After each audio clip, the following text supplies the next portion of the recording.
This week, Boop and I got the chance to sit down with one of the greatest IGLs, if not the greatest IGL in Fortnite history. Take a look. Like before we even get to that, to what happened in the grands, you mentioned like the problem in like cash cups and stuff is like you didn't feel like you had enough firepower to do well in those types of events. And obviously now you have a lot of people talking because now a lot of people are going, hold on a minute, are these guys bad? Like, what the hell? What was the relationship like with Thomas at that point? Like, was things a bit, did you guys ever have a conversation of like, yo, this cash cup shit's bad, like we can't do well in cash cup, like what's going, do you know what I mean? Like, was there ever that moment of like, actually, what's actually going on here? Like, obviously you're cold globals already, so like, there's a bit of pressure off you, but even then though, it must, as someone like yourself, who's so used to winning and doing well, stinking up every cash cup, must have got a bit frustrating at a certain point. It was, but like again, I don't feel like it was because me and Thomas knew our strengths and our weaknesses, and I feel like we were just vibing. You know, we called first one, we made good money, like we're just chilling. Yeah, and like it was like we didn't play much either, so it was like, you know, it is what it is. Do you think that was fair when everybody was sort of going, yeah, they just don't play the game enough. You know, these guys don't grind. They're not gonna do well in grands, you know. Like, yeah, do you think it was fair for people to say that? Because again, you say here like you guys weren't playing as much. It wasn't like, was it fair at the time? You think? I mean, yeah, but like, you don't want to admit it. We're fucking Yeah, Queasy and Thomas HD, bro. Like, come on, man. Yeah. I am that fucking guy though. Like, well, speaking of, you talked about like your spawn fighting aura, right? So one of the things that I know a lot of people talk about with you, even though you have this massively decorated resume, is, man, Queasy fucking sucks at fighting. Queasy can't fight. Like, he's old. Like, what do you say to those people? Like you have the platform. Like, what do you say to people like, man, Queasy can't fight. How is he a tier 1 player even though he's won 4 FNtasia or whatever? I mean, basically 7 FNtasia. I really don't give a fuck, bro. Like, you can't be upset. So many pros care what other people think, and what like I'm just there to make actions, you know. Fuck the words, bro. Right. I'm just gonna prove everyone wrong. It don't matter. Yeah. It don't matter. Like, they can come at me, bro. It's free off spawn fights. They can come call me, bro. It's fine. I obviously care. I want to be uncon. But if someone cons me, I swear to God, I will do everything in my. I will prepare more to be contested than uncontested. I will make fucking sure they get dead last, bro. I genuinely will. This is Queasy's Booga moment on Twitter. Is right here, the clip that's coming. The lion is not concerned. Exactly, bro. You are the lion here. Okay. But like, I am the fucking But lion. like you said, right? Like, that sort of, like, we talk about aura a lot on this podcast. Like, Peterbot's aura is like, at some point that affects your gameplay, right? Because you're gonna get conned because people have the perception of you.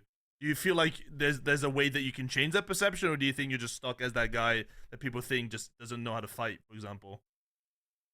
I mean, it is what it is. I don't know how I can change that. Like, yeah.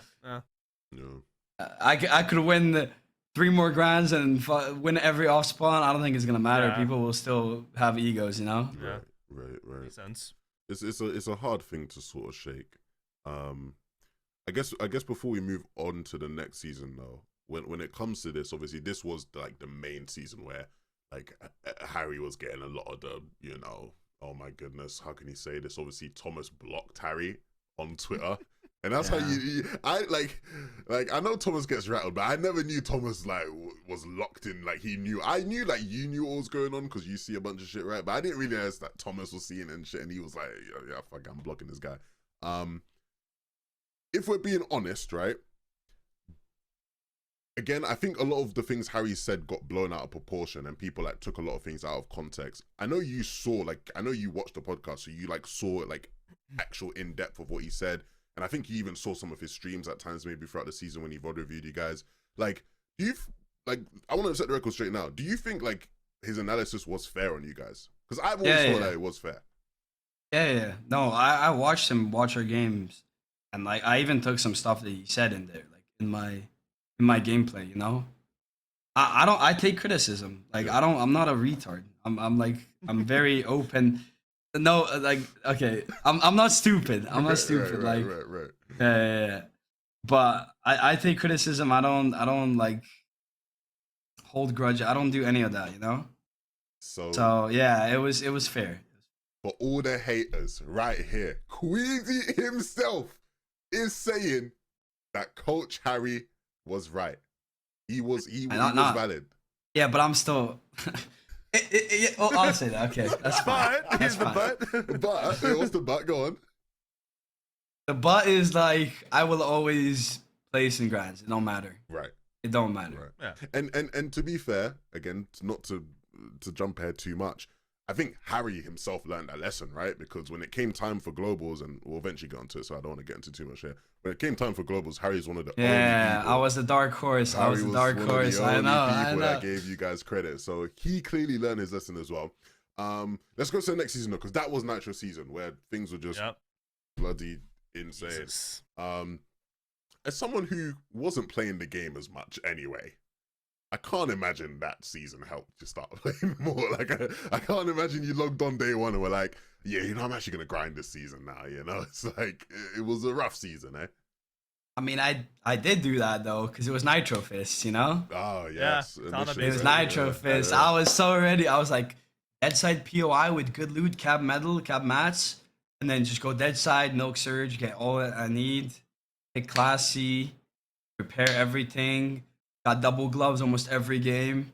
I was locked. I was ready to win that.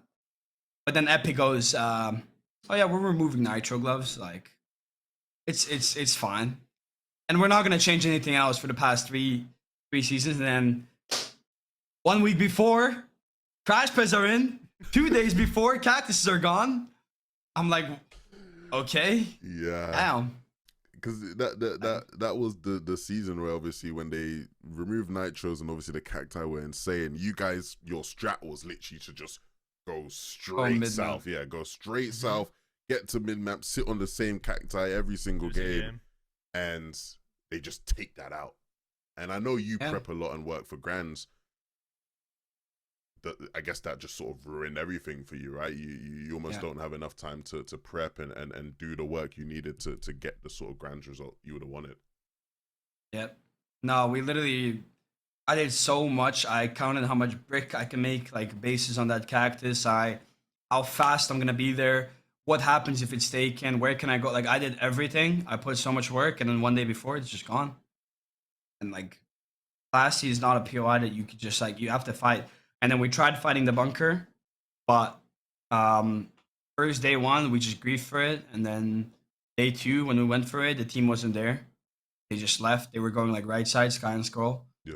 So like there was nobody to even push. But Lucy was gone faster than we could even get to him. Like we just had nothing to do. We had no idea what we were doing.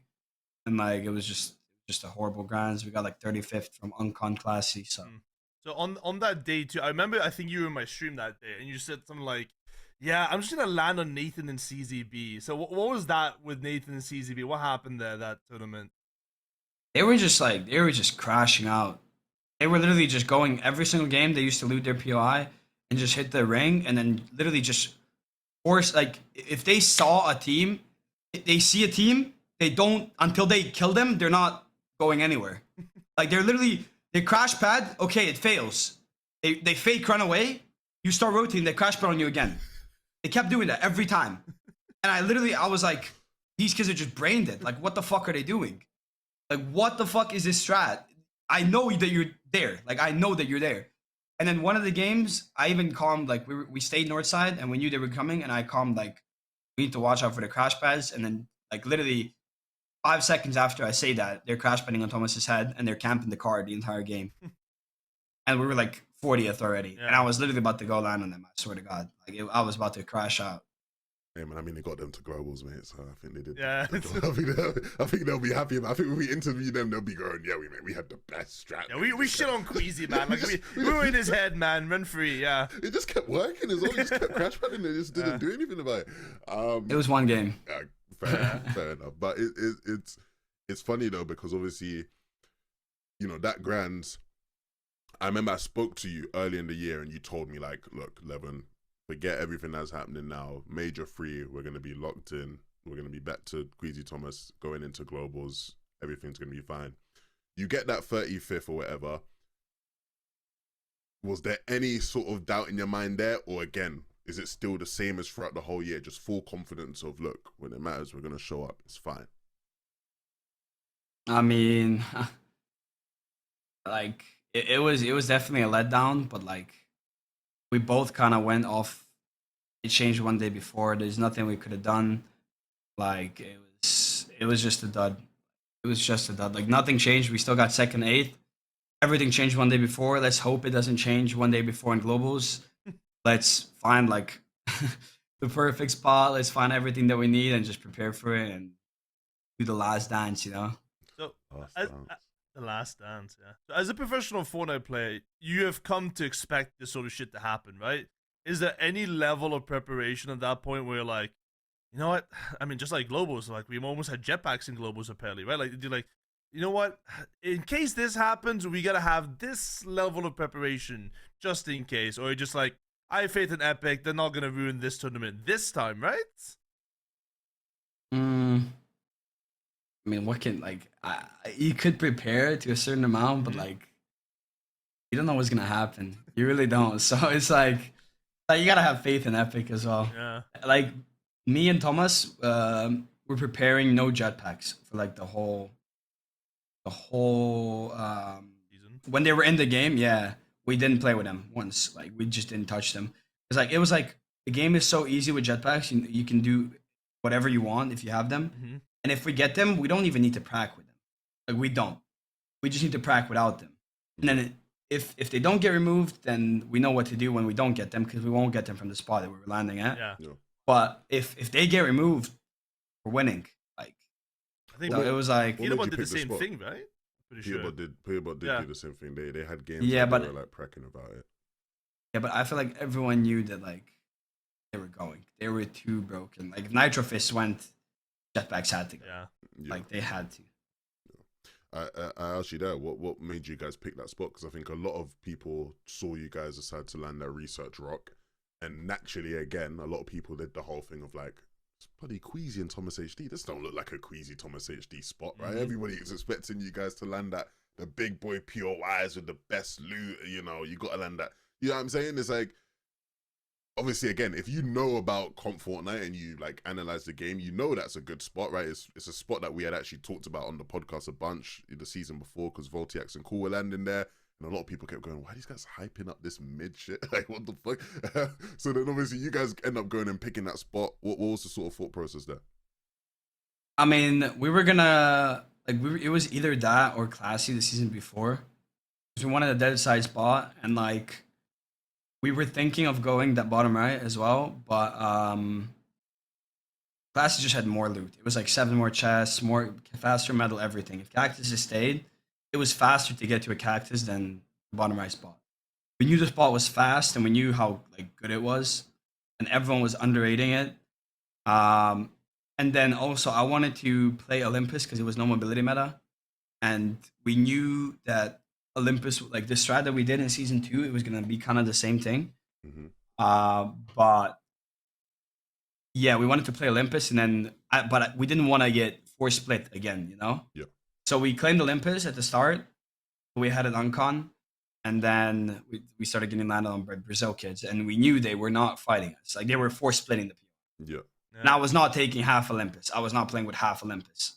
It was just a dud. So we picked the spot because we knew it was a 50-50 spot, and we knew it was good, and we knew that we could literally just pad to Olympus and play how we wanted to play. Yeah. Like we had every single aspect without getting force split. It was literally perfect.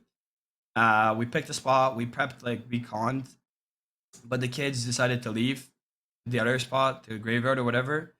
And then like that point, we just started full prepping for uncon because we already had the con prep. And also at globals, we heard that we were apparently getting conned by OC kids. So we were kind of like locked in. It was like, whatever, bro. If we're con, we landed game 1. We saw we're uncon. We were like, all right, lock in. Yeah. First game we land there, we get like gold guns, triple fizz, everything. We get everything. Scripts. We're like, okay, like we're winning this. Meant like, to be. yeah. So, but yeah, we picked the spot because it was just good. It had everything we wanted. We can play Olympus. We can get fast loot. We can go mid map. We can do whatever we want, basically. Mm-hmm. It was so underrated. Like no one even realized that. And I mean, it was almost meant to be because the global championships all the way up until the end. I mean, it was, you guys were really good. You played really well. Yeah, wasn't good enough, I guess. But I mean, you had to see what you were up against, right? yeah. One of the things I always say is like, it should have never been that close. Do you also have that perspective? Like, do you think Peterbot underperformed and you performed, or do you think? I mean, in my personal opinion, I think it should have never been that close considering what Peterbot had. But I wonder what your perspective is on that. I mean, it shouldn't have. I feel like thing is their problem was they had so much uncon, so much loot, and so much like everyone was so scared of them, like fully scared of them, Yeah. to the point where they were not getting surge. Like they literally had nobody around them, so that was their struggle. I literally like even game 11, the game that Peterbot like 1v2'd us, you know. Yeah. Like he was like 100 below. Yeah. He was gonna die to surge, and then Swizzy just opens a full wide edit on him, hits him like 180, and they're above, and they win that game. Like it was like so much stuff could have went better, but it just didn't. You know, like I feel like they also kind of underperformed, but they didn't because Peterbot just solo clutched like 4 games or something. Yeah. You know, like that's not underperformance. Yeah, in that sense. Hold it back.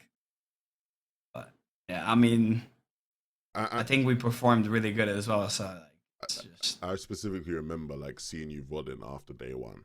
And you know, all the casters were walking past you, and I said to you, bro, like, what are you cooking for tomorrow? You know, and I remember, not word for word, but essentially what you said was, Evan, it don't matter what I cook. Look what I'm up against. They got coin, they got bunker, they got iron, and you know, we all found it very funny.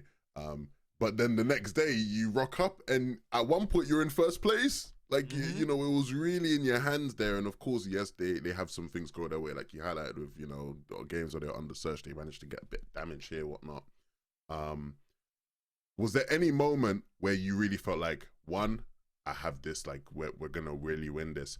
And, you know, what was the moment where it first felt like this is over now? Like, this is done. Like, this isn't happening anymore.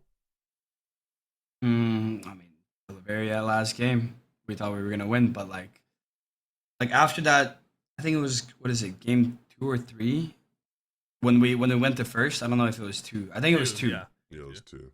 Yeah, that game we choked really badly because it was a pullback on Olympus, and we had like 6 chugs, 3 med kits. We had like 200 mats, and then we thought there was like a pad on the hill, and we thought we could literally go with chugs to the pad.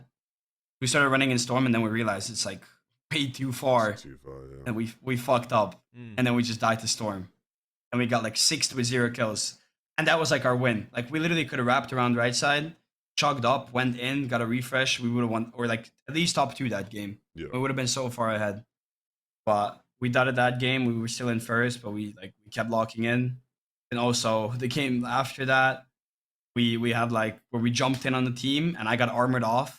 So Thomas got in solo, and I died to storm. Like that was also our game. We pulled full zone. So it was like 2 of those games that we could have done so much better, but we didn't. I think that was also the lack of us like prepping for end games. Because our preparation was all mid games. It was like end game was literally height. That was it. Like that was our only thing. Height, go high, that's it. But you almost said, hey, I was waiting for the say the line, man. Say the line. Yeah. You gotta make go height, don't die shirts, by the way. Yeah. The fact that you still haven't made them is like missed money opportunity. Like 100% you could have sold some go height, don't die shirts. I'm not selling my strats, bro. Yeah, fair enough. Hey, I need to save them. That's how you see it. But yeah, like game 11 when we lost, that was also like it wasn't even a vibe kill. Like we were still chilling. We were like not that far ahead. And we were actually deciding to land on them, but the fact that there's 2 other teams on the other side, and the fact that we don't have a drop map, and the fact that they also prepared to be conned because they probably thought they were like Swizzy was gonna con them halfway through the cup. Yeah. Like it was just everything was against us, and I feel like if we landed there, we would have just gotten wiped. Our strat was just land our spot and then find the coin because we were gonna track the coin the whole game and just spray them. But that game also zone pulled Raft. We left our POI with like 2 gray pistols. We had no AUG, no green pistol, nothing. We left our POI with nothing that game. So we tried to scrape it. We were like playing like edge, trying to get damage. That game was also like full grief. Everyone was keying and crashing out. We went cami spot. It was like three PG fights. Like it was so bad. And then we ended up being like 50 above, and we just said like, we gotta get in. Like we gotta make up the surge, the loot, everything that we lost, and we need to win the game. So we tried to dash on a team. They saw us. They blocked us off. And we dropped below and jumped in on the team and died.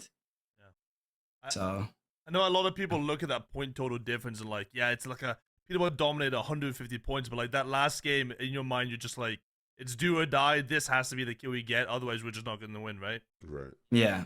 Yeah. And then also you just know he's won. The confidence after that is like, he literally said it like it was, I think it was on the broadcast. He was like, we won the game, they died. Like, what do you? They literally just PG'd height that game. Yeah. Yeah. They forced them to just PG'd height. Like it is what it is, you know. So what I find interesting is that how well you remember these games, because I can't even remember what the hell happened last week most of the time, right? So are these things that you in your mind you just replay back, like you sit there awake at night, like holy shit, what if I did this game, or have you VOD reviewed these games so many times that you're like, this is exactly what I did wrong? Like how do you remember all this shit so much? I mean, bro, I think I remember every game of the Cash Cup like, the other day as well. Like I just remember the games. Like I don't know. It's like the same thing I do for like zones are scripted. Zones are scripted. I'll tell you that right now. Like you know how many times I've predicted where zone is gonna go, the past like with this no desert zone thing. Right. Like I could almost predict every pullback. I'm not even trolling. Like it's so easy. If you just remember the games that you had and where zone pulls, you can like predict where zone's gonna go. So I don't know. Globals I obviously remember because I rewatched a lot of the what's it called, like casting and other stuff, like people that watched it. The reactions to you trolling. Yeah, as yeah. I knew it, man. I'm glad you said just a second ago why you didn't land on them, because that's one thing everybody always wants to know. Like, why didn't they land on P? You know, like if they wanted to, he did it before. And I think the problem you have as well is at the start of the day when Adam Savage is interviewing you, you literally said, yeah, man, if it's close, we'll land on them, you know? So, like, now everyone's expecting it. Like, it was set up so perfectly. Obviously, like, you know, everyone wants to know, why didn't you land on them? You clarified quite good there, right? Like, the reasons you gave are valid. We've talked about it on the pod, right? Like, there were so many reasons why it didn't make sense to land on them. You know, as much as it's cool for the storyline and whatnot, it'd be sick if you beat them. It just didn't make sense on so many levels. I wanted to do it for the storyline, but then I wanted to win again more. Right, so it was it wasn't the best winning decision. I'm not gonna lie, if I landed on them and I died, I would have rethought my whole life. Right. Like I'm not like that would have killed me. Yeah, not again. Like that was like. Yeah. But also, I never thought I'd make it that far. Game 12. Where also third place is like so low. Right. So I just didn't prepare at all. Like I didn't bring a drop map even. I didn't bring anything. I was not prepared. And it's not Cami and Seti. It's Peterbot. Like he's gonna be prepared for like being conned. Right. That's the first thing I said to people when people are like, yeah, why do you think they didn't know? It's like, it's not Cami and Seti. Respect to Cami and Seti. I love you. You my guys. But you know what I'm saying? Off spawn, we ain't scared of you. Do you know what I'm saying? On top of that. It's like at bloody the Raft, there's so many teams there. Even in that last game, another team landed there. So had you conned, there would have been an extra team there that you would have had to worry about. And anonymous mode, right? As well. No anonymous mode as well. So had you won off, so let's say you kill them or spawn, the other guys in the POI are gonna like be like, wait a minute, they're fighting. Oh, wait, let's get involved. Do you know what I mean? There's just so much risk that was added to it that just it wasn't needed.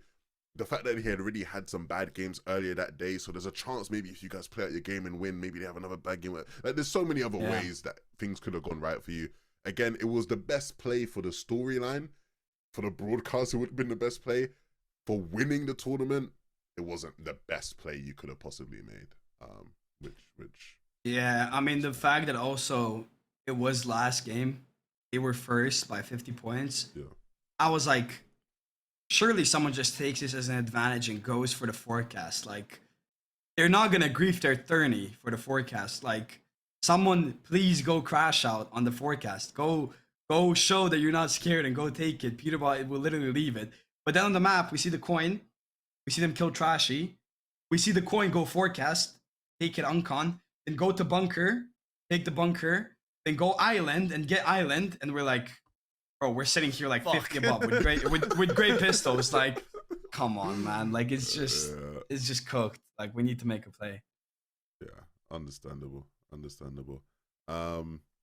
Did you have anything else globals wise, Boop, you wanted to get to? I mean, one of the things, like after that game 11, Peterbot looks back at you, right? He stands up, looks back at you, flexes. What were you thinking in that moment? Nothing. I literally clapped at him. Like, because after game 7, I literally like during the interview, I was staring him down. Like, I was fully like, oh my god, I was so locked in. After like game 9, I literally felt like I was gonna go 1v99 the whole lobby. Like, I was so ready. I was literally about to start keying. Yeah. Like, we got camped on game 9 at break. I was like running around, full of energy. I downed like a coffee. I was like tweaking out. I was like, I'm about to see who landed on me. I'm about to go key them. And then literally, I think, which game was it? Game 11. I double dinged that kid off the zipline. That was the kids that camped my pad. Mm-hmm. I literally locked in so hard. I double dink him off the zipline.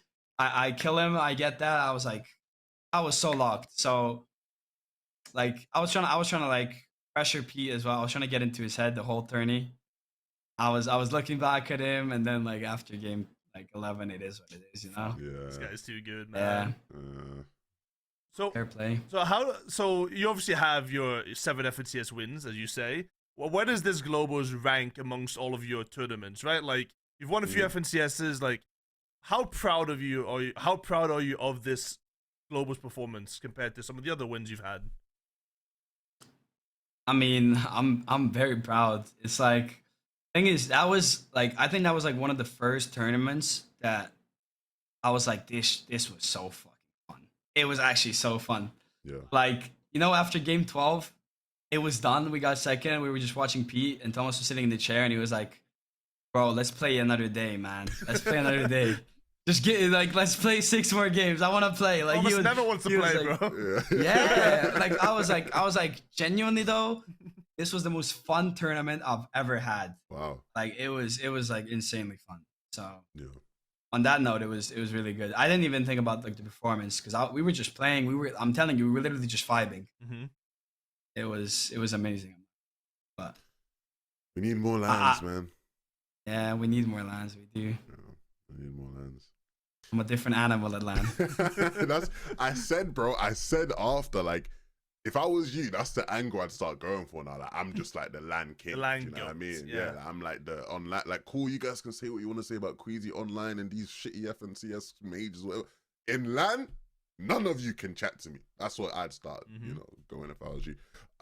With that being said, though, right? Obviously, Globals wraps up, and again, another second place, unfortunately. But we announced trios.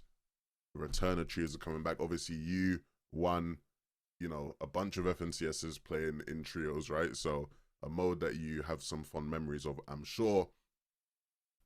Happy about trios coming back? Are you a trios lover, or did you prefer duos more?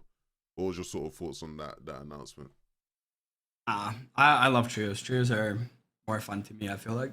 I've always wanted trios, but yeah, I don't know. I don't mind anything now. I'm not gonna lie. Even if it was solos or duos or squads, I wouldn't mind it. But trios is definitely my favorite. So I'm very hyped to play.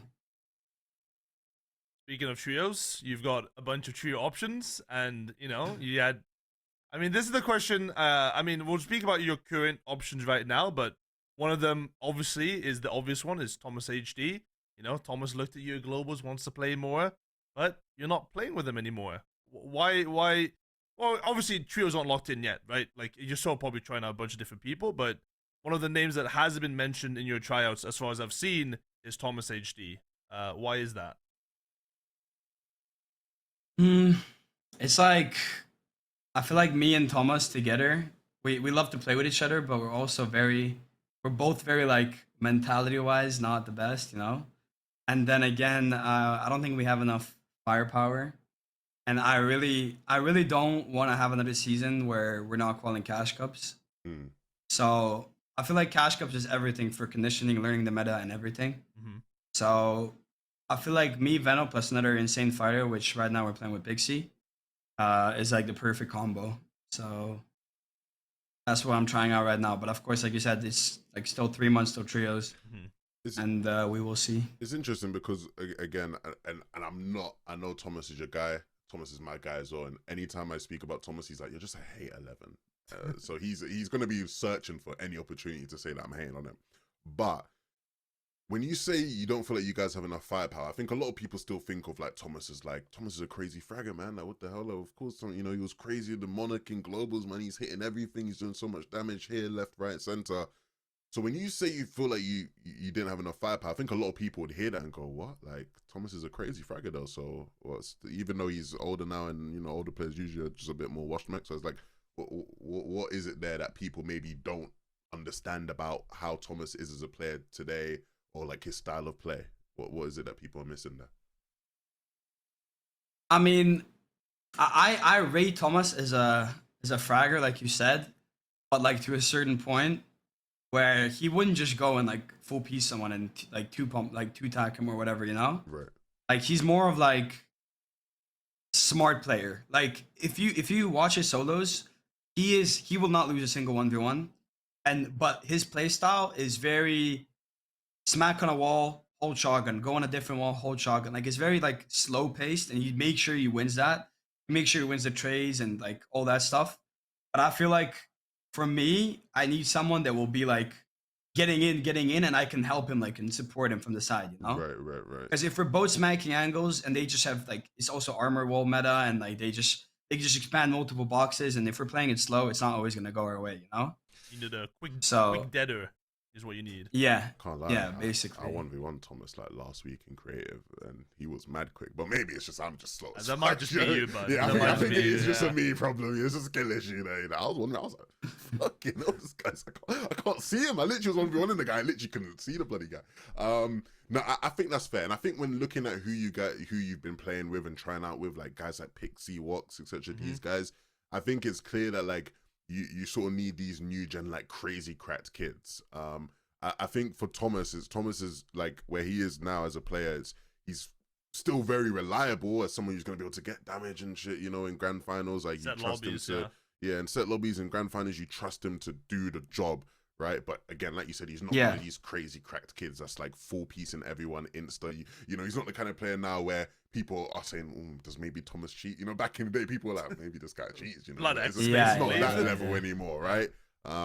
So I understand that. I think that's fair, that's reasonable. Wow, what a good guy Queasy is, man. Great interview. Great interview. Well, look, enough of that.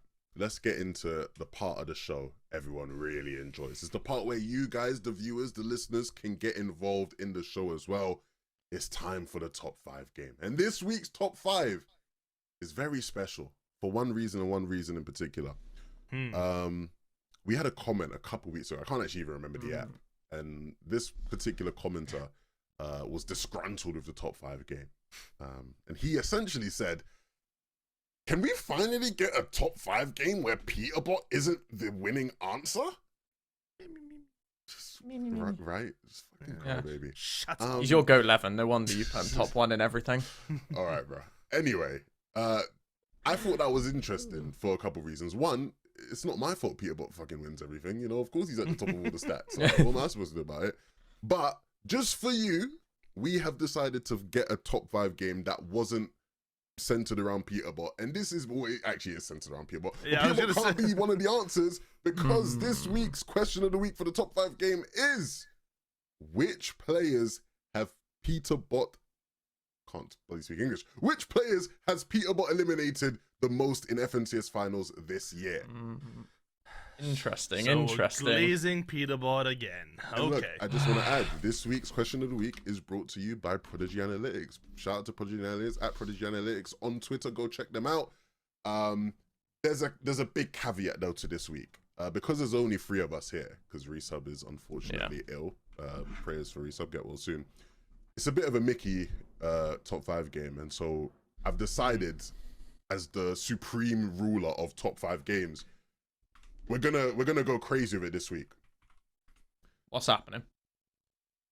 There is a couple different answers beyond just 5 answers that will be eligible, because not many people have killed Peterbot. Or Peterbot has killed a lot of the same people, you know, the same amount of times, right? So there's multiple different answers that are eligible for a point. However, there is one answer in particular that I'd be so impressed if one of you got the placement of this answer correctly that I will just, you win the top 5 game. I don't care about anything else. If you get the person in first place correctly, you just win. I'm like, I don't care about the other person's answers. You just win.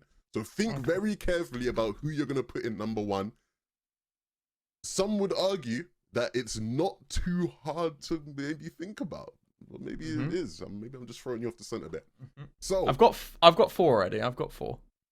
We're getting there. I think the main thing I'm trying to think is about the map, right? And like what the maps were in each season of like. But my NA knowledge is not quite there. I'm struggling. I think I've got a good 4 at the moment. Now, am I overcooking, or is himself an answer here? Because, you know, like, is Eliminated like getting knocked by a storm? Or is it fully dying in this sense? I'm just going to say you're overcooking. It's not himself. Okay. I was going to say, the fact you were saying nothing, I was about to put him in there. You were trying to hide the poker face for a second. So I was very, Who else landed near? Who else landed near him? I don't even know where brother landed. I don't know. I mean, I'll put that. Wait. No, this one's obvious. All right. I got a top 5. I'm locked. Whatever. I'm locked too. I know. This is an overcook. Okay. So, Harry, you were locked first. Yes. Let us know your top 5. Right. So the top 2 are back. I'm going from top 2. Fuck it. Backer and Parts. So they've landed near them for majority of the season. So like season 1, they landed like bottom left when Peterbot and Poyo landed like the Savage split from season 1, like the Stark building. Okay. And then obviously they landed. Then Backer and Pars moved there after Peterbot and Poyo left, and obviously Peterbot and Poyo have landed nearby basically ever since, right? Obviously Redline Rig, they landed a little bit further away, but. Now, put Acorn in 3rd. He's in every finals. Probably gets the most end games. I think there's a high chance they just end up killing each other there. And same sort of thing with Canada as well. Also landed somewhat similar spots. The split to the left of Grim Gate when they were landing there. Also landing Nitrodrome, which was, you know, it's not too far away from Redline Rig. And then Clicks. I just didn't have a 5th. I'm going to be honest. So I saw locking Clicks. He probably dies from a bunch. So I think that's a good enough top 5 for me. L Clicks hate here, but okay. L Clicks. Jesus, man. Me personally, I think Clicks is better than Peterbot, but you know, that's come on, man. Go on then. Boot, what's your top 5 this week? See, I didn't read the game. I read the man, right? And the way that Levin was smirking, he was like, "Oh, you could guess this one." So I put Big Booga, his new trio, the one with the gun to the head. Second, I put Bolts because I don't know, Bolts had a great year. Sphinx because I don't know, I just honestly at this point I just put names, and then Clicks because Clicks exists. So you're a Clicks hater. And then Clicks, and then Canada was next to him. No, I said Clicks 4th because they traded a bunch, and Clicks is the only one to stand up to his superiority. Wait, they traded? What's that? Trading? Like when you limit, because the bullet travel time, not the other trading. Okay. Yeah. All right, that was Bolts. That was trading. This is really interesting. Again, for the people playing along at home, be sure to play along with the top 5 game. You know, don't cheat. Get your answers in. This week, you both somehow tied. I don't know how you guys do it every single time. Like, I don't get how you guys do it. Wait, before we go into the list, I have one guess I want to put out there because I didn't think about it. I've just thought about it. Wait. No, I'm not putting it in my list. I'm not putting it in my list. Wait, so no. Stop. Okay. Stop speaking, Harry, please. The problem with you guys tie-breaking... The YouTube comments? The problem with you guys tie-breaking is, as I highlighted at the start of the game, all the answers, like, the answers are the same. So, a special addition to this week's top 5 game. You both get one guess each now, and if you somehow one of you guesses it, you just win the game. If not, I'm just revealing the answers and you're both losers. Nobody wins this week. So Like the number one answer, guessing it? you just get another guess. Okay. Not the number one Okay. answer. You just get another guess. I'm gonna give you one more opportunity to Where guess a should we player. put in? No, would you just say it? We're gonna get you up on Alright. stage and we're just gonna say it. Because Harry, you locked in first, you get to go first. One more Threats. guess. Threats. You're going threats? Mhm. Okay, interesting. Boop. See, again, Harry doesn't play the game, but he plays the. No, he plays the player, not the game, or whatever I just said. See, I'm gonna take one of your answers because one of them might be correct, right? So I'm gonna say Acorn. Interesting. This is fantastic. I love tied again, everything didn't we? about this. If we both draw I again. love everything of this. Is the best top 5 game ever. So many people are going to be confused listening to this. For some people, this might be the worst top 5 game, but me personally, this is my favorite top 5 game. So I can reveal that this week, the answers that were eligible, we're going to show some of them. Can we get them up, Quartz? Let's get these answers up. Sphinx was a correct answer. So Boop, you got Sphinx correct. Rise, Batman Booga, Acorn, Macwood, and Cold were all also eligible answers. Macwood. And of course, that means Acorn, your guess for Acorn, Harry, was correct. All of these players were eliminated by Peterbot 4 times. They were all eliminated 4 times by Peterbot. Wow. But obviously, with the extra answers, Harry guessed Trashy and Boop guessed Acorn. But if you remember what I said at the start of the game, whoever can guess the number first one, oh my god, wins the game. And Look, so, I want. Wait. I want to sit here and win in my glory. But I actually said threats, not Trashy. So I'm gonna be fair. Yeah, you did say threats. Yeah, I You said did say threats. Oh my I god. thought you said Trashy. So I'm gonna be fair. Before the comments come at me, I'm gonna be fair. I had my hand on my head the whole time because I was like, I said I got the wrong 50-50. Because obviously they contested it at fucking Yeah. they contested it at Raft. Yeah. And I Oh my God. so you were gonna give me the win. I could have. To give me the win. I'm a fair winner. I'm not gonna take unfair win. Oh I would my have taken that God. shit. I can't lie. I would have just gone with it. That is so silly. Okay, well, yeah. Trashy has been eliminated by Peterbot the most this year. Peterbot in grand finals, Peterbot eliminated him 5 times throughout this year. So, unlucky Trashy. You got to hold that one. But, wow, Boop, I guess you win this week's Mickey Mouse top 5 game. You play the man, not the game. Wow. That's it. That was sleazy from you. The fact Sleazy? it was smart. No, it was a smart strat. You Yeah. almost did lose. With Yeah. the strat Well, I still, did it but- because he got it wrong. You just misremembered. Yeah, no, this There's is- no almost involved. no, you almost. No, you I- just close. You know, you 50-50 the right duo, but it's just you got the duo Well, right. You just I mean, let's 50-50 be honest. wrong. Levin, let's be honest, bro. There was no 50-50 in the right duo. Like, it was never gonna be Cold there. It was always gonna be actually Cold died more to him. Never mind. I take Yeah, that. Cold died the I'm just same. talking Cold died the I'm just same. talking shit for no Yeah, reason. Cole died the same, mate. They both Oh, died shit, to him yeah, 4 never mind. times. Come on, mate. Come on. All right. Well, enough of that. That was a messy top 5. Sorry for that. That's usually if this a lot of Blame people are Levin. watching this for the first time. Yeah, blame me. Of course, it's my fault. It's just the Resub's presence not being here just makes us all just flustered. Right, naturally. Well, welcome back to another episode of the FNtasia podcast. Apologies for new listeners. If this is your first time watching and you're thinking, what the hell was that? Do they do that every week? That was disgustingly messy. That was terrible. That was not fun in any way. Apologies. Usually the top 5 game is a lot better. And I say that because there is a lot of new people watching. Last week was our most watched episode. Everybody flocking to the drama. And hopefully they stay for even more. That's the ideal situation. We'll start new ones. It's fine. Yeah, we will just, I'm sure this episode might even start some new ones. Maybe. Either way, it's good to have you guys back with me here today. Hope you guys are doing good, doing well. And let's get into some comments because we had not just our most amount of viewers, but we had the most amount of comments we've received. And so I'm going to read a couple from Spotify to start off with, and then we'll get into some of these super thanks as well.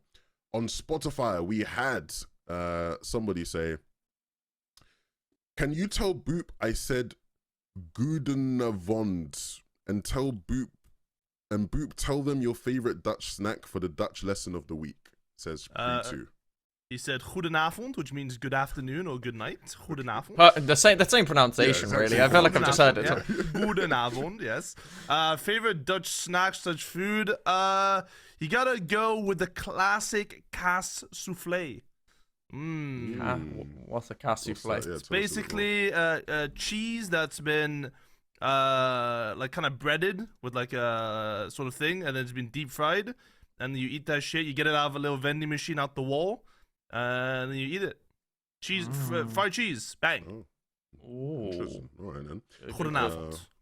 Goedenavond. And Cone said, "I love this podcast. I wish it was even longer." Well, thank you very much, Cone. Don't we all? You know, we did have like 3-hour episodes, you know, for quite a while there. So if you want some long episodes, you can go back in time a bit. Let's get on to the money talk, though. The super thanks, the people who. You know, we love all you guys and we appreciate all your comments, but these guys, it just means a tiny bit more. Not equally. We don't love them all equally. We don't love them equally, right? There is a favorite son/daughter, you know, let's be honest. Absolutely. Fresh Boy Swag Almighty back this week as well, and he said, appreciate the shout out. I did originally had how many episodes in a row, but it was bad looks for Harry, so I was glad to hear he's an avid bedsheet washer. Okay. But anyone who doesn't understand, Fresh Boy Swag Almighty, what a name. He last week counted up the leaderboard for the top 5, but also some random fact, and one of them was whether I have thin or thick bed sheets, which the stripes, right? And as I said last week, it's just the same bed sheets. I do wash them every week. It's just, you know, it takes enough time to dry. Yeah, exactly. I'm sure you did. I'm sure you watched them. Yeah. Same bed sheets as last week again. I've just reviewed it, so. Yeah, sorry. All I'm gonna do next week, there's gonna be no bed sheets. It's just gonna be nothing. They say they're in the wash now. You have no choice but to know they're in the wash. Yeah, smart strategy. All right, let's go on to the next one. Daniel FL, appreciate you, Daniel, for the super thanks. He said, "Are there still many exploits/game mechanics out there that are yet to be exploited by good players? For example, one thing that went from innovative and abused by pros like Mongrel during mid to late chapter 1 to widely used in the community is phasing through walls by jumping with the stair behind. Or also small things like abusing the build grid to place cones in enemy boxes while being on the same layer by looking at the bottom of the wall. And if you guys remember, we even used to be able to place walls and stairs behind an enemy wall by spam crouching until it got patched.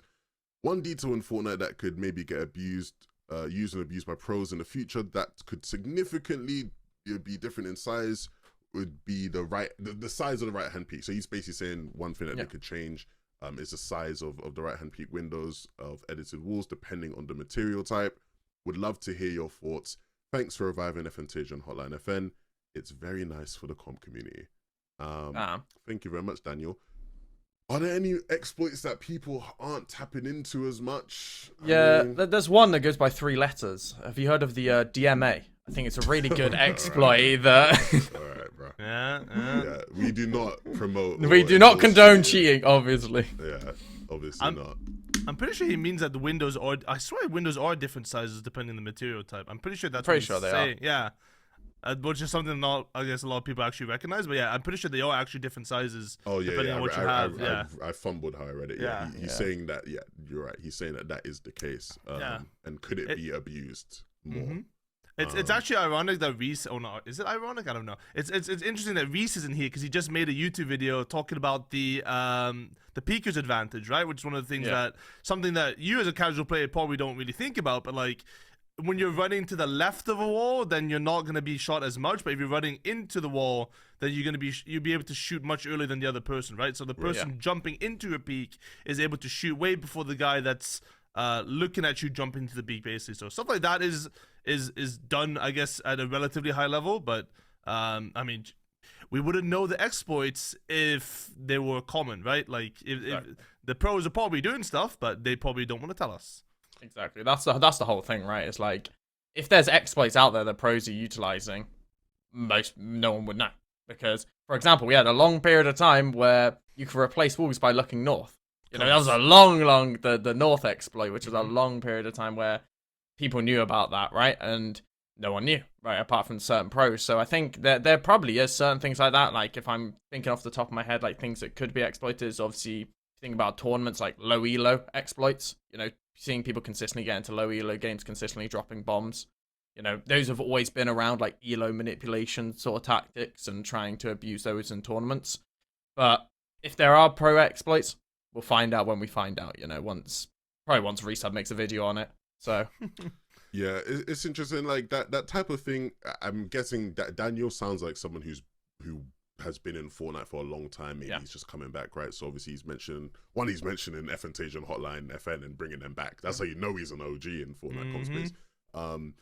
I would say, Daniel, like I think some of these things do pop about more, and a lot of the time it feels very seasonal. So again, this isn't an exploit, but it was a game mechanic of like, you know, during Major 2, right? Swizzy and Vanya using the wing strats, and like people didn't know that you didn't take 4 damage anymore from the wings, right? So like they sort of used a game mechanic and exploited it legally, you know, in a way that gave them advantage that people didn't have. So there's definitely things that pop about like that. In terms of like game breaking ones, like the crouching and, you know, being able to piece people through walls and stuff, I feel like we have less of that, but maybe there's just something that's slipping our minds here. Maybe there is something. It'd be obvious to tell when you're fighting someone, right? Like if stuff like that is being used. Although maybe not unless you're actually actively looking for it. But I think one of the biggest things that most pros do that you don't do is weapon usage, right? I think we had an episode talking about like pros are dumb, but because they wait for trends to start, right? Like there was a moment when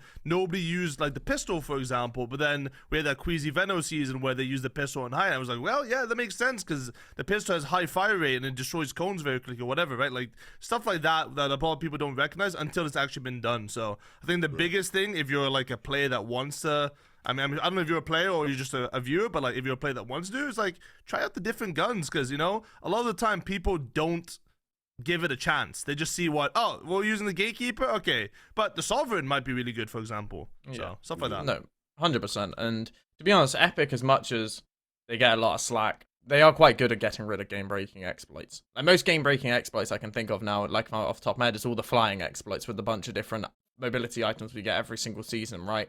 And they get taken out, I'd say, not instantly, but fairly quickly. They get taken out quick enough, right? And I think at the end, all the people are getting banned abusing them, right? So it's like, what scale do you want to talk about game-breaking exploits? Talking to the point where you literally are completely breaking the game, or like tiny things like, for example, piecing through it's a massive deal piecing through a wall, but it's not like, oh, you're basically winning the game guaranteed from it, right? And those sort of smaller things are much harder to find. Yeah.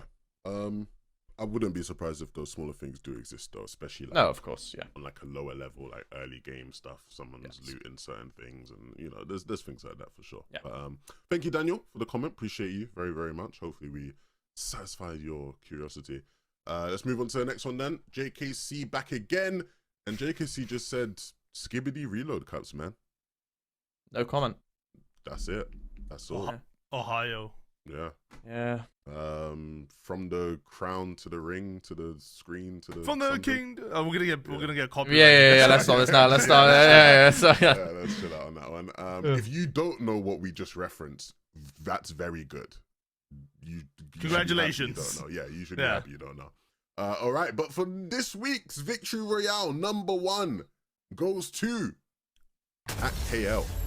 There you go. Oh. Vic Coins Roy. as well. Flying. He's got coins, mate. He's dropped the dollar. Coin, as some people would say.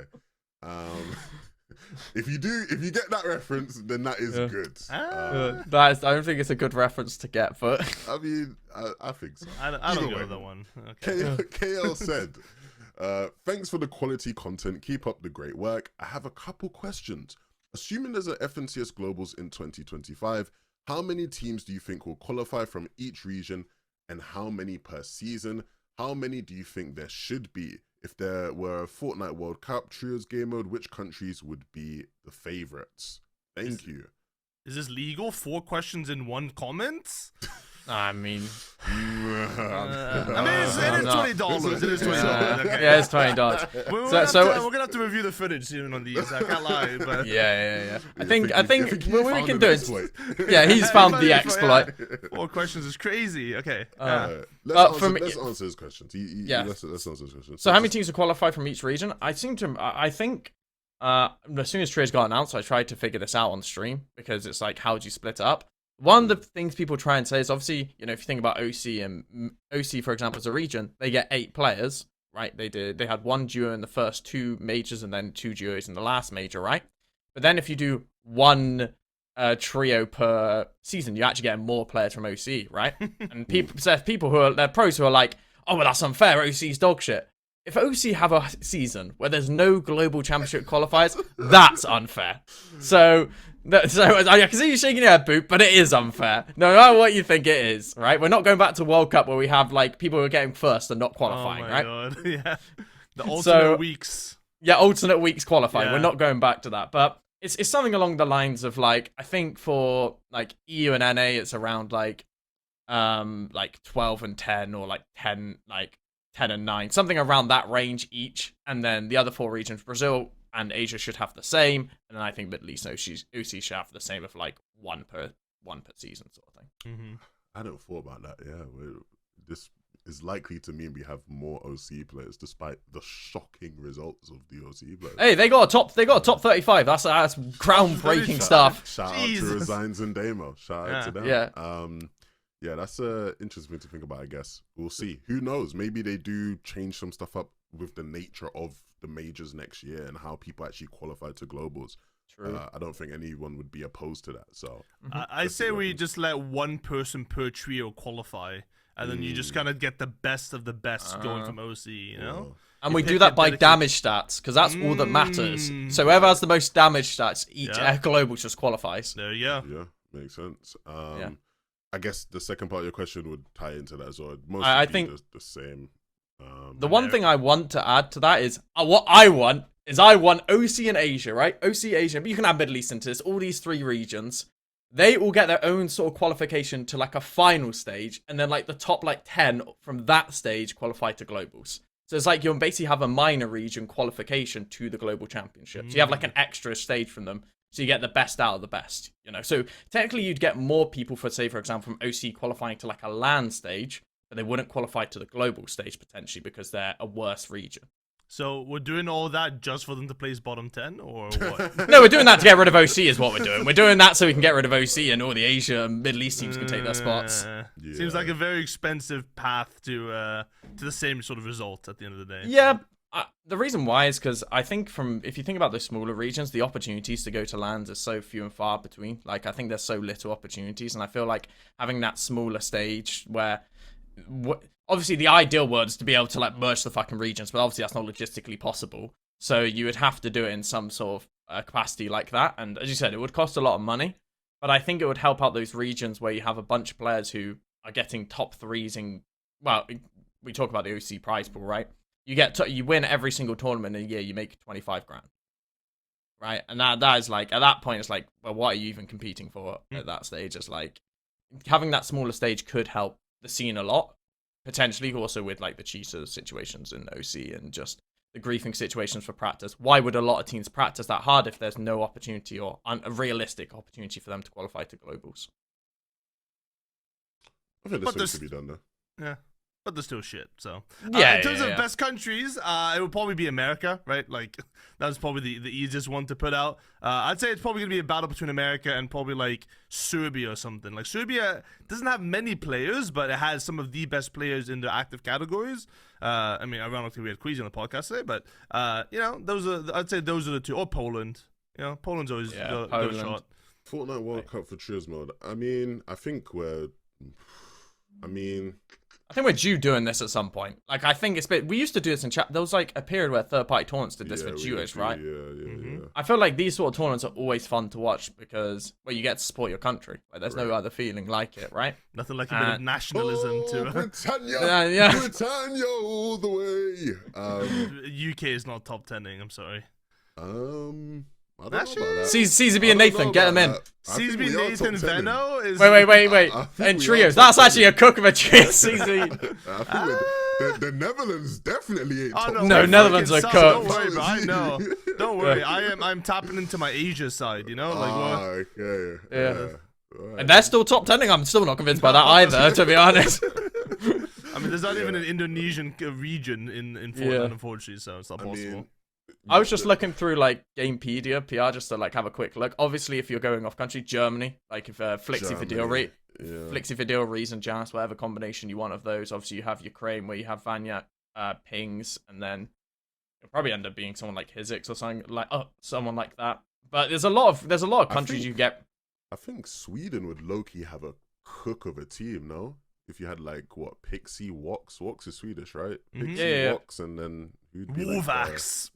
Oh yeah, Wolvax. Yeah, man, Wolvax. Yeah, Wolvax. Yeah. He just wanted to do a catch up with Rico, so. Yeah, he's just getting top down. Like he's just the best. Like so. No, honestly, I think you could cook it. Honestly, I want to see this. I want to see a TO do this. Like. Blast, DreamHack, somebody who runs Fortnite tournaments, practice server, just somebody do a World Cup style tournament. If you are a sponsor who wants to see this in action, do I have a Discord server for you? 550. And I'm not gonna go through it again, but like, low-key though, if you're a sponsor and you got money to do this, hey, I will run it. Let's go. If you're a sponsor and you have money to do this, and you're looking for the best commentator in the game to run you, whoever's over there, and then just get it done. No, honestly, I really do miss events like that because we used to have tournaments fun events like that. Yeah, it was really cool. Like I don't mind those third-party tournaments which are fun. Like there was the Fall Guys one which I know you commentated on. It's like I'd rather those sort of tournaments happen where they're fun. They're fun to play in, or like fun, like a different style of tournament in comparison to just here's a 10,000 tournament for the exact same game we already watch every single fucking week. Right. It's usually the players that ruin it, though. The players are the ones like, I don't want to play this type of tournament. Because I've done a tournament like that before. I've done a field tournament where every game you play with a random other pro. And that was one of the funnest tournaments for me to host. Like, you had Savage and Archie one game. The next game you had Savage and Venno. And it was like a Victory Cup format. So maybe do that for trios, for example. Like, that's maybe trios, country World Cup victory format. Yeah. Or random trios. That could also be fun. It could be low-key a tryout. I wouldn't be opposed to something like that, man. There you go. We got spiced up. But yeah, thank you for all the super thanks this week. Again, it doesn't go unnoticed. We appreciate you guys for your support. Even if you can't super thanks and you're just commenting and, you know, saying how much you like the pod, we appreciate it. I did get a DM last week on Instagram of somebody asking how to super thanks because they didn't know how to. And so if you're watching this, you want to know how to super thanks, see like right below this video on YouTube, where you can like and, you know, like the video and whatnot.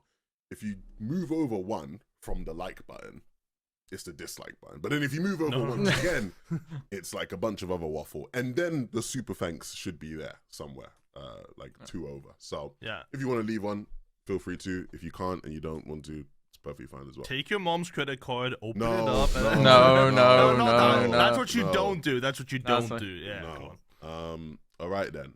Let's get into some Fortnite. We had some updates over the last week. Fortnitemares is here. The map is looking vastly different.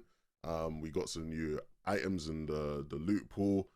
Some of the POIs that we all land at and love have changed, and things look really cool. I'm not too interested for the most part in like Fortnitemares and all that. Like, I don't, you know, it's just like whatever for me. But the map looks sick. I like a lot of the changes. I guess the biggest, most important ones to competitive, since we are mostly a competitive podcast, is obviously the chainsaw and the broom that were added. The chainsaw unlimited mobility being added to the game. I know a lot of people instantly saw this and went, okay, this is surely going to be problematic. What do you make of the chainsaw and the broom so far? So I'm gonna because I know what Boo's about to say, you know, because we've had he already talked about it on. You talked a bit about it on the timeline, but I'm gonna say I don't care they're uncompetitive. Actually, if you want my honest opinion, there's 2 weeks left of the season. You know, why not add a bit of, you know, they're annoying to play with, but fuck it, add these items. I don't care. You know, the chainsaw, it's pretty annoying. It's not that OP though. The broom is quite strong. You know, if you the broom is fucking very strong in late game, just being able to take height with it. But honestly, I don't care that much. I think it's like, just you know, Epic don't get to add these items to competitive often, you know, because us as a competitive scene obviously want to get rid of all the OP stuff, right? But for once, for like 3 weeks, why not? Well, it's a couple of trio cash cups, a couple of duo cash cups, solo victory cups. It's just not the end of the world. Dear furries on Twitter. Oh god. I was wrong. I'll be honest, the chainsaws have been kind of shit. I mean, Yeah. We watched Solo Cash Cup. I played Solo Cash Cup. I watched tournaments. No one's really using them. Like, you know, if you want to use them for fun, use them for fun. But, like, they haven't really had the impact that I thought they would, especially considering the initial things that I've tested out with. So, you know, this might have been a case of tweet first, ask questions later. From the Fortnite Classic. Yeah. But, like, it's nice to complain sometimes. You know, you got to get it out of your system. But, yeah, they haven't actually had the impact. Like, there's a few cool things you can do that are, like, exploits. But other than that, like, they're kind of useless. Like, you don't really see the brooms anywhere. You can barely get them. The most common place you get them is from Floating Island, where you can get them guaranteed in each game mode. But other than that, yeah, I haven't seen them really impact the meta at all. So, whatever. You know, like, I'm down with it. Like, if it's a cool stylistic thing and people enjoy using them, even in competitive, if you're more a casual player, there you go. I did think the skins from Fortnitemares were sick this week. I did buy a few myself, you know. The overall aesthetic is nice. One of the things I always do miss when it comes to Fortnite is map changes. I feel like the old Fortnite of Chapter 2s and Chapter 1s, we had something crazy happen every single week, which isn't obviously the most competitive thing, but in the sake of competitive, I don't really care that much. Like, I'd rather have more map changes and have Tier 1 pros get deleted 2 weeks before an FNCS than having nothing changed like we have had in the past few weeks. So, more stuff like this, I'm open for. Fuck it. So I'm clicking on a button. Like, there's a couple of things there that I want to talk about. The deleting maps, landing spots. I'm okay with them changing landing spots. Yacht driving off into the sunset 2 weeks before FNCS is not really. That's not really the cook I'm looking for. But no, I agree. I think replace them. Yeah, replace them. I'm down with it, or reskin them or whatever, like they've done. Like, it's Freaky just a little fields. Freaky fields. But no, I generally think like it's a weird spot for all of the items because like for the chainsaws, right? They're the best from like late mid game for example. So like 4th, 5th, 6th, 7th zones, those sort of rotates where, you know, you'd be fizzing and kind of just running in the open. Those chainsaws would be really good. And in endgame, they're really awkward to use consistently because I think the biggest thing is, especially in trios, you can't find 3 consistently. You can't find 3 of those consistently. Yeah. Broom is impossible to find from the island. I don't know why they did this. I don't know what it is in duos, but in trios, you only get 2 brooms from the island in trios. But in solos, obviously, you get 1. So it's not like you can have a full trio of broom players who then all can utilize the same mobility. So it's again like you can't all use that item. I think it would be interesting if it was like, it'd be interesting to see how many people would use each item depending if you could all get it consistently in trios. I think we'll see more in duos. I think we'll see more chainsaws. I think we'll see more brooms, more people using it because it's more likely you're going to be able to get it. But as you said, Boop, like I think for the most part, they're not that OP. Like I think the broom obviously inside Victory Cup is OP, but I don't think they're game breaking. I don't think they make the game any less enjoyable. And overall, I think it's a decent enough change for the end of the season. Something fresh. I think there's a lesson to be learned here, on like an Epic side potentially of just like, you know, what do you do if you are gonna have mobility items next chapter? Because we're surely not gonna go a whole chapter without some sort of mobility. Is this the sort of framework of how you know, get something that you can put in the game and people enjoy, but also doesn't interfere with competitive too heavily, right? You might bring out these mobility items, but you make it so that because we have trios, it's not going to be something that is likely to be found by a whole trio, and therefore it doesn't impact the trio to matter too much. But, you know, if someone does have it, they have it, blah, blah, blah, whatever, right? You go from there. Maybe there's a lesson to be learned here. There could be a lesson to be learned from a player side of things, right? In terms of like, you know, how do we maximize this mobility even if we can't all have it? I know in the case of the brooms, I have had limited experience of it. But I remember I played the trios the day after the update, and one of the games we get flanked by a team on height, and just one guy went up with it, and the other 2 came from a different side and cranked up. And I didn't realize the brooms were in the game because I hadn't checked what was in the update. So I was a bit just like, what? Like how? Yeah. Like, what's going on? And then it got me thinking, like, okay, fair enough. Even if you didn't have everyone with it, if you had 2 people who had the broom and then one guy, maybe you could cook up some like strats where like these guys are using it to take it, but again, it's all situational, blah blah blah. I think this is a good sort of template for what mobility could look like next year when they do have it, because there will be seasons where they have it, there'll be seasons where they don't, and so hopefully Epic are thinking about that. I'm sure they are thinking about that.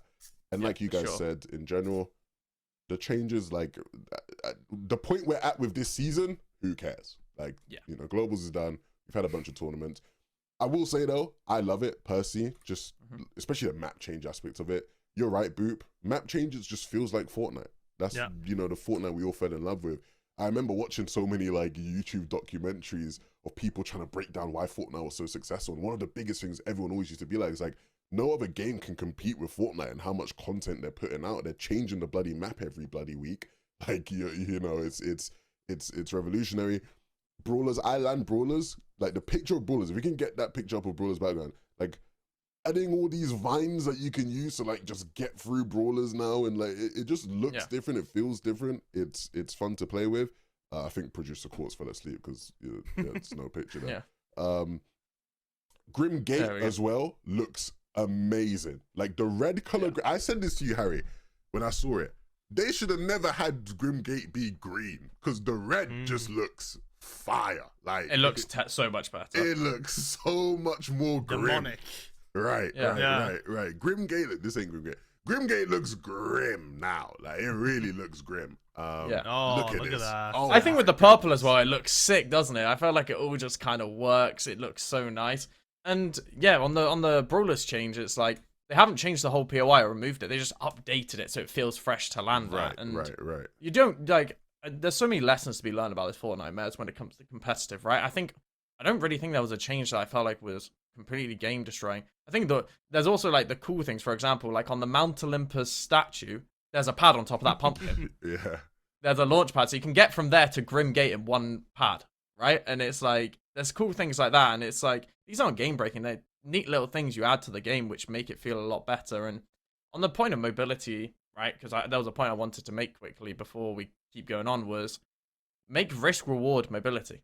It's why Fizz has been fine for the whole for the whole chapter. Basically, there's a risk if you do it badly, you get beamed. With the chainsaws, it's pretty similar. You can get beamed if you do it badly. Add these risk reward mobilities, people won't complain because there's a skills cap to them, right? So, but back to the map changes. Yeah, I think it feels like Halloween. It feels good. It's fun to play. It's a success from Epic, in my opinion. I'm sorry. I just really have to go back to one thing you said. The pad on the mountain can get you to Grim Gate. Yeah, if you fizz pad from there, you get to Grim Gate. Holy crap. From Mount Olympus, yeah. That is mental. Okay. Right. Yeah. The fact that they put this much effort into Halloween. Now, I don't personally celebrate Halloween. You know, in the Netherlands, we have not really a Halloween culture. So, like, I don't know if this is like, okay, I know Halloween's a big deal, but like, if they're doing this much for Halloween itself, then I'm assuming the Christmas update's gonna be banging, right? Like, surely, like, although it is an OG season, so maybe not. Actually, no. No, it's not. It's in chapter 6. Chapter 6 is December 1st, right? Yeah. Yeah. Chapter 6 does start December 1st, so, like, hopefully that Christmas update is going to be absolutely banging then compared to this, because, like, you know, Christmas is the holiday of all holidays compared to, like, a Halloween, at least you'd assume. Or maybe it's just whatever holiday sells the most skins. I don't know. I feel like there's more Halloween-y skins than there is Santa skins, but, yeah. I've never thought about that, but I'm sure that does play a part. Oh, definitely, right? Like, you gotta get into the spirit of Halloween by buying this lovely skin for the low price of 1,500 V-Bucks, of course. So, yeah. But, yeah. No, it is good, and I mean, there's one thing we haven't talked about yet: Freaky Fields. Now, whoever at Epic Games came up with this POI's name, shame on you. Shame on you. We know what you're doing. We know what you're like. Mate, Freaky Fields. We know what you like. They've been doing it all bloody They've been doing it forever and for the Flow Baby Fizz animation. We should have known from there. Now, whoever's behind this shit is just a nut. They're freaky, man. They are. Freaky Fields. Yeah, but this POI sucks, by the way. Just about how this POI is shit. It feels like there's no loot. But for again, changing a POI reckless that's been there the whole chapter, changing it to this, it's fine. You know, whatever. It doesn't really matter too much. Well, this spot has also ruined my jaw spot because apparently they added like a schizophrenia update to this update randomly. Because now, like, you can hear like random footsteps. Like when I land at the cemetery spot, right, and like you can just hear random footsteps from my spot all the way from Freaky Fields. I don't know if that's intended or it was like some sort of like crazy Halloween update where we're trying to make it more scary. But I made a tweet about this week about it, like. Saying that, and like it went strangely viral for some reason. It's like 11,000 12,000 likes on it, and for a tweet that is just like very specifically just like, this is interesting, like you can see here, like it's a tweet, you know, like look, oh my god, there's footsteps.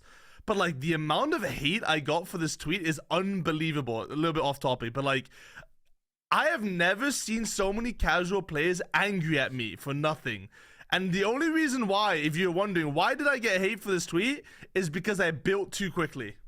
What? Is that the reason? Yes. You built too. After years of being shunned upon by the community of competitive players for being an old man with slow reaction times, the casual community have come together and said that I am too young by my fast reaction times building because I saw some footsteps. Quote by quote verbatim, this was one of the messages I got. You fucking loser. I would have just 50-50 them because I'm a real man. True. Fuck this building bullshit. Why did he build a hotel? Why did he build a hotel? Like, oh my god. Yeah. Why? Wow. You know what's crazy, people? I didn't know you had this many alt accounts to like quote tweet on. I just didn't know. Oh, but you need to just become a pub stomper, I guess. That's your new career. Fuck the viewing bias. Just start dropping 20 bombs and 30 bombs in pubs. Just everyone you think you're the GOAT. I mean, yeah. Casual community will be the Twitter casual community will be the Twitter casual community where they make a tweet and it goes it reaches to the people who haven't played Fortnite since 2018. It's like, fucking hell, you can build that quick now. That's not allowed. Like it's just I think. But all these small little things from Epic, you know, a little round of applause, fair enough. It was a good update, and you know, I don't think anyone's complaining too much. No, other than the first day, you know. Like, you gotta get your tweets out. You know, you gotta get your tweets out. Gotta get your impressions. You gotta farm the impressions. Game's the game. Game is game. Peep game. At the end of the day, get your impressions and then play the game, and then you know go from there. Is there anything else? I feel like there's not really been much this week. Obviously, we had like cash cups and tournaments and that. Oh, Trio Cash Cups being cancelled. Yes. The whole yeah, that was interesting. That was an interesting day. So for anyone who doesn't know, so basically Fortnitemares got delayed, first of all. So it got delayed 24 hours, which then meant that all the tournaments had to be delayed. And all the tournaments got pushed to Sunday. Every single tournament was on Sunday. Reloads and Trio Cash Cups and Trio Cash Cup finals and ranked cups. Now, if you know anything about tournaments with Epic, if you run too many tournaments on one day, there's quite a few problems that might occur. And in the EU finals, once it was EU finals, Middle East and Brazil were all running at the same time. Matchmaking broke. No one could get into game. And then on top of that, everyone's rank got reset. And I don't know how, like, what the combination is for your rank to get reset from a tournament breaking. But yeah, that was basically what happened on Sunday. It's all been fine now. Like, they've rescheduled everything and all the tournaments are working perfectly. But I think this is a lesson we've known for a long time, which is don't run too many tournaments on one day. This happens every single time we do this. I mean, more specifically, don't run them on the weekend. Because, like, we can very obviously tell most of the times when Epic, you know, don't really do stuff fast, it's on the weekend. Because, you know, people are on holiday. I mean, I even saw, I think it was Evan. He made he quote retweeted something about, there was some Pokemon leak about Pokemon doing some stuff with humans or something. Long story, right? Yeah. And he quote retweeted that tweet, and then all the replies into it like, hello, why are you talking about Pokemon's doing freaky shit instead of fixing the tournaments right now? He's like, brother, I'm on the weekend right now. Like, my Fortnite's not my life right now. So like, there's a case being made, and this has happened very often. It's like, when you run big tournaments, especially FNTasias, which are on the weekends, we don't usually have the support from Epic that are like required, right? Like, these are big tournaments that usually happen and things come late. In the case of the trio tournaments, like the way the timeline was basically 2 hours, there was nothing wrong. In the last hour, there were issues with matchmaking. It took about an hour almost to make the tweet that something was wrong. And then 30 minutes later, they said they would add an hour to the tournament on top of that. And then another 30 minutes later, they said, you know what? We're going to rain out the tournament and cancel it for today. But then half the people didn't know that NA was gonna get cancelled too, because they used very weird language like rained out. Even some pros were like, rained out? Does that mean they're raining money? Does that mean we're getting paid? Reason was so adamant on Twitter, like, you guys are all fucking stupid. Look, they said rained out. That means they're giving us the money. But no, they're not giving you the money, brother. So yeah, communication was pretty bad for Fortnite status, and like obviously the communication in terms of timeline was also pretty bad. So there's a case there to be made about maybe we need a dedicated person on the weekend that's like, yo, we're here. Yeah, for sure. I mean, there is. There has to be, yeah. There already is somebody, because otherwise nothing would get done. Yeah, like, true. Yeah. So there is somebody, but I think clearly that like, because more support. Well, yeah, you have to remember that like that line of communication between something's gone wrong in the tournament in competitive to, okay, we need to get the communications team to do something. Yeah, I mean, there's like clearly something there that's a bit. There's more delay because it's the weekend and everyone's also muted their Slack. Realistically, are they really gonna be like, yo, Evan, can you come into work right now? The trio Kashka Brazil isn't working. Like that you know, they're gonna pay that brother overtime. Like that's a lot of money, so they probably aren't really doing that. Like, just cancel the tournament. Like, we know it's not getting fixed in time. So yeah, sure. On top of that, though, there was also the Siphon trial. This week's Siphon trial. Oh yes. So this week's Siphon trial and our weekly Siphon trial update. We have 75 HP, or like health that is slowly acquired. Yeah, white HP that is slowly acquired. I think it's in increments of 5, right? Mm-hmm. That 5 every half second. 5 every half second. This is one of the siphons that I saw people have like a positive reaction to initially, or at least like people are like, oh, that could actually maybe be pretty good. When they announced all the different siphon trials that they'd be doing. I didn't watch the performance eval yesterday, but if any of you did, was it good? Like, could this be the new Siphon? I mean, I think it's fine. It's 75 is a lot of white health, so to get the full advantage of it, you need to be like, I'd say 1 HP. But the main thing it gives advantage for, right, is for endgame. You know, this is an endgame Siphon basically that we're getting, right? And I feel like for most people that, yes, having it in fights is nice and having Siphon in fights is nice. I think for the most people, the biggest thing is having Siphon in endgame. For those clutches in Storm, for those plays you make in Storm, right? And I think having something like this definitely is good. I'm pretty sure you can't, I haven't tested properly, but I'm pretty sure you can out-heal Storm. Well, if it's 5 half a second, it's 10 every second, you'll be able to stay alive in Storm, which is perfect. It'll give you a chance to then get into Storm without losing HP, right? So I think it's a good change for sure. And to be honest with me, when I heard Siphon trials, this was the type of Siphon I was thinking about, not 25 shield. You know, at the end of the day, that's not going to make a difference. To be honest, I don't think we need to test that for a week. Try these sort of things out, you know, the 75 HP or whatever combinations you want to do with HP and shield. Don't just do like, oh, a little bit less shield. Like we had a 40 week and we had a 25 week, or 25 white health and shield week, and it's like neither of those really are making a huge difference, to be honest. Now, this is one of those Siphons that in their blog post that they talked about the excitement of Siphon, right? Like, those are main things, like, how does this look in broadcast? I think this is one of those Siphons where you can see late game, final move in zone, FNTasia's grand finals. Oh my god, he got a kill. His HP is ticking up. Oh my god, he got another kill. His HP is ticking up. Like, you can get those, like, pixel perfect kills down to the last HP, and then the Siphon's going to bring it back up. I think that's what they're really going for here, minus the effect of having the third-party ability in the mid-game, right? Like, one of the reasons why Siphon was removed in the first place was because, you know, it increased the skill gap, right?